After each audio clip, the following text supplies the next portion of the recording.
আমরা দল করেছি তো আমরা ক্ষমতায় আসার জন্য, আমাদেরকে একটা সুযোগ দেওয়ার জন্য। আমার রাজনৈতিক মেন উদ্দেশ্য হচ্ছে মমতা ব্যানার্জিকে ক্ষমতাচ্যুত করা। ওটার জন্য ব্রিগেডের ডায়াসের জন্য ওয়েট করতে হবে। ডায়াসে কে কে থাকবে আপনি, এবার আমার ধারণা যে 10টা এধার ওধার হতে পারে, কিন্তু ওই 148-এর ধারে কাছে ওই বিজেপিও যাবে না, আমাদের শাসক দলও যাবে না। 15ই ফেব্রুয়ারির আগে, 15ই ফেব্রুয়ারির পরে না, সেটা 10 তারিখ হতে পারে, 11 তারিখ হতে পারে, 15ই ফেব্রুয়ারি। বাবরি মসজিদে শিলান্যাস করেছেন, নতুন দলও ঘোষণা করেছেন জনতা উন্নয়ন পার্টি।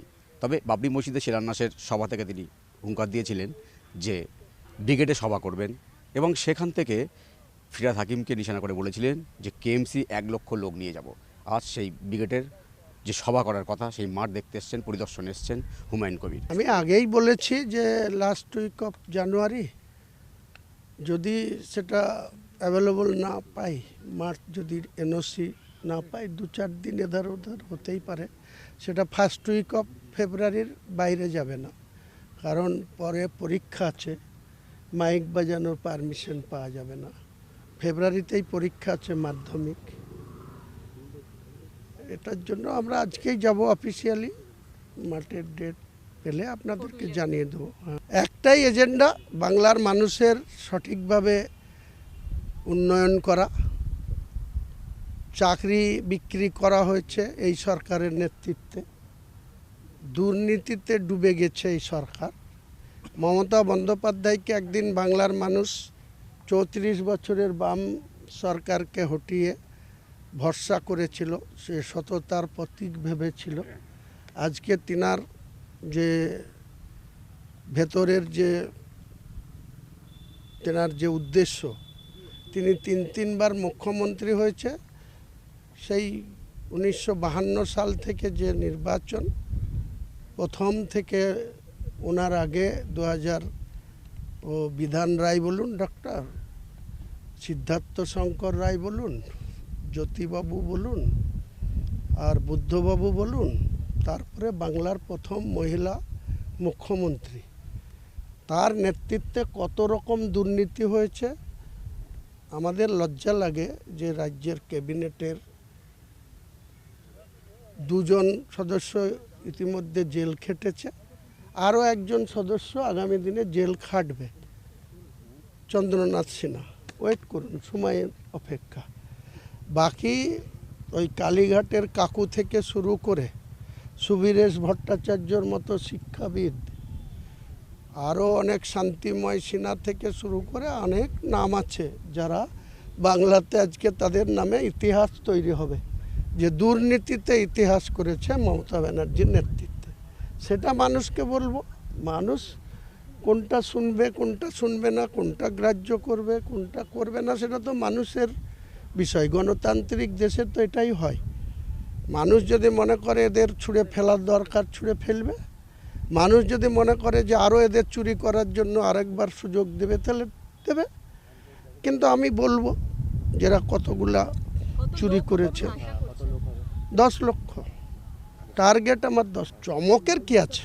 আমি তো ওপেন বলেছি, যারা মমতা ব্যানার্জিকে পরাস্ত করতে চায়, টিএমসি সরকারটাকে উৎখাত করতে চায়, তারা, আমার রাজনৈতিক মেন উদ্দেশ্য হচ্ছে মমতা ব্যানার্জিকে ক্ষমতাচ্যুত করা। আর বিজেপি সাম্প্রদায়িক দল গোটা দেশ চালাচ্ছে, এই বাংলার মানুষের সঙ্গে এরা কোনো কিছু করেনি। 14 বছর, 2014 থেকে আজকে প্রায় 12 বছর মোদিজির গভর্নমেন্ট চলছে। বিজেপির নেতারা এখানকার উন্নয়ন আটকায়, টাকা আটকায়, ওরা ডবল ইঞ্জিন চায়, সরকার চায়। তো বাংলার মানুষ আগামী দিনে তাদের কি জবাব দেয়, আর এই চোরের সরকারটার কি জবাব দেয়, এটা তো একবার পরীক্ষা নেই। হ্যাঁ, আমি তো অন্ততপক্ষে এই যে 20 দিন 22 দিন বাকি থাকবে, আজ 5 তারিখ, মালদা, কুচবিহার, উত্তর 24 পরগনা, হুগলি, হাওড়া, কয়েকটি জায়গায় প্রস্তুতি সভা করব। ওটার জন্য ব্রিগেডের ডায়াসের জন্য ওয়েট করতে হবে। ডায়াসে কে কে থাকবে আপনি ক্যামেরা লাগিয়ে রাখবেন, দেখতে পাবেন। আমরা দল করেছি তো আমরা ক্ষমতায় আসার জন্য, আমাদেরকে একটা সুযোগ দেওয়ার জন্য। বাংলার মানুষ কি দেয় বলেই দিয়েছি আপনাকে। প্রথমে 135 বলেছিলাম, আজকের দিনে আমি 182টা আসনে আমার প্রার্থী রেডি আছে, পেতে পারে। মানুষ যদি ভোট দেয় পাবে। আগে শুভেন্দুবাবুকে জিজ্ঞেস করুন, 84,000 বুথে 30,000 বুথে ওনাদের বুথ কর্মী থাকে না। শুরুটাই হয় 70% ধরে, 30% ওয়াকওভার দিয়ে দেন। তারপরে ওনারা 220 কোথা থেকে পাবেন সেটা এর আগে তো বলেছিলেন। আপনারা 182। আমার 182টা সিটে আমার টার্গেট।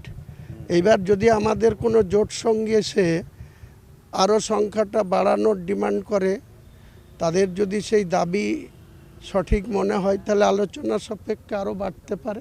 এই মুহূর্তে বলতে পারছি না। আমার রাজনৈতিক কর্মীদের নিয়ে, যারা বাংলার মানুষের সুশাসন চায়, বাংলার মুখ্যমন্ত্রী হিসাবে বা সরকার যেটা গঠন হবে, এই দুর্নীতির বিরুদ্ধে আমাদের লড়াই। সেই দুর্নীতি যারা প্রশ্রয় দিতে চায় না, তারা আমাদের সঙ্গে নিশ্চয়ই আগামী দিনে সহযোগিতার হাত বাড়াবে বলে আমার স্থির বিশ্বাস। বললাম তো, উনি তো কদিন আগে এখানে এসেছিলেন, বছরের লাস্ট ডেটা তো উনি তার দলীয় বিধায়ক, এমপি, কর্মকর্তাদের নিয়ে মিটিং করেছে। এরকম আমরা 2021 সালের আগে স্কিপার 200 পার ডেলি প্যাসেঞ্জারই দেখেছিলাম, বাংলার এই ব্রিগেড থেকে শুরু করে বাংলার প্রত্যেকটা জায়গায়। তো 77তে থেমে গেছিল। এবার আমার ধারণা যে 10টা এধার ওধার হতে পারে, কিন্তু ওই 148-এর ধারে কাছে ওই বিজেপিও যাবে না, আমাদের শাসক দলও যাবে না। বাবরি মসজিদের কাজ আমি একটা পেশাদারি কনস্ট্রাকশনকে দিয়ে দিচ্ছি। তারা ব্যাঙ্গালোরের কোম্পানি, অলরেডি তারা কলকাতায় চলে এসছে। আমি রাত্রি 8টার সময় তাদের সঙ্গে বসবো। তারা কালকে সরাসরি আমার স্পটে যাবে, আমি কালকে মেদিনীপুর যাব। পরশুদিন ওনারা থাকবে। আমার যারা ট্রাস্টের লোকজন আছে, তারা 8 বিঘা জায়গা মেজারমেন্ট করা হয়ে গেছে। কাল থেকে 15 জন আমিন তারা চেন ফেলে মেজারমেন্ট করছে। টোটাল 30 বিঘি জায়গা রেডি। তার মধ্যে ফ্রন্টে এনএইচের থেকে 80 ফুট ছেড়ে যে মেন স্ট্রাকচার হবে, ইঞ্জিনিয়াররা যাবে, সয়েল টেস্ট করবে। ফেব্রুয়ারির 15 তারিখের আগে আনুষ্ঠানিকভাবে, এখানে কদিন আগে 7ই ডিসেম্বর গীতা পাঠ হয়েছে আপনারা জানেন এই মাঠে। তো আমি বলেছি ওই বাবরি মসজিদের যেখানে শুরু হবে কনস্ট্রাকশন, ওখানে 1 লক্ষ কোরআনের হাফেজ, মুফতি, মৌলানা, কারি তাদের নিয়ে কোরআন পাঠ হবে। তারপরের দিন থেকেই আনুষ্ঠানিকভাবে বাবরি মসজিদের কাজ শুরু হবে। 15ই ফেব্রুয়ারির আগে, 15ই ফেব্রুয়ারির পরে না। সেটা 10 তারিখ হতে পারে, 11 তারিখ হতে পারে, 15ই ফেব্রুয়ারি। আমি যতটুকু নর্মস জানি, আইন জানি, আমার 62 বছর বয়স হয়েছে। আমি নিজে হাতে অনেকগুলা বাড়ি করেছি। আমি নিজে হাতে অন্ততপক্ষে 5খানা বিল্ডিং করেছি। যে বিল্ডিং আমার নিজের নামে আছে 2টো, আমার বসত বাড়ি, তারপরে বহরমপুরে আছে, বহরমপুরের বাইরেও আছে। তো আমি কনস্ট্রাকশন করতে গেলে কি করতে হয়, তাছাড়াও আমি 96 থেকে আমি একজন কন্ট্রাক্টর ছিলাম। ফার্মটা আমার মিসেস প্রোপাইটার ছিল, মীরা এন্টারপ্রাইজ, রবিন কনস্ট্রাকশন এখনও আছে। মীরাটা আমি এই মমতা ব্যানার্জিদের দলের চামচাদের অত্যাচারে ওটাকে ব্যান্ড করে দিয়েছি, ওটার ব্যবসাটা করি না। কারণ কাজ নিতে গেলে বামফ্রন্টের আমলে আমরা 96 থেকে 2011 যেসব কাজ করতাম তাতে সমস্যা হতো না, কেউ দাদাগিরিও করতো না, কাউকে অ্যাডভান্স ওয়ার্ক অর্ডার নেওয়ার জন্য পয়সাও দিতে হতো না, তখন ব্যবসাটা করেছি। আর 2018-তে লাস্ট কাজ করেছি 2 কোটি 2 লক্ষর।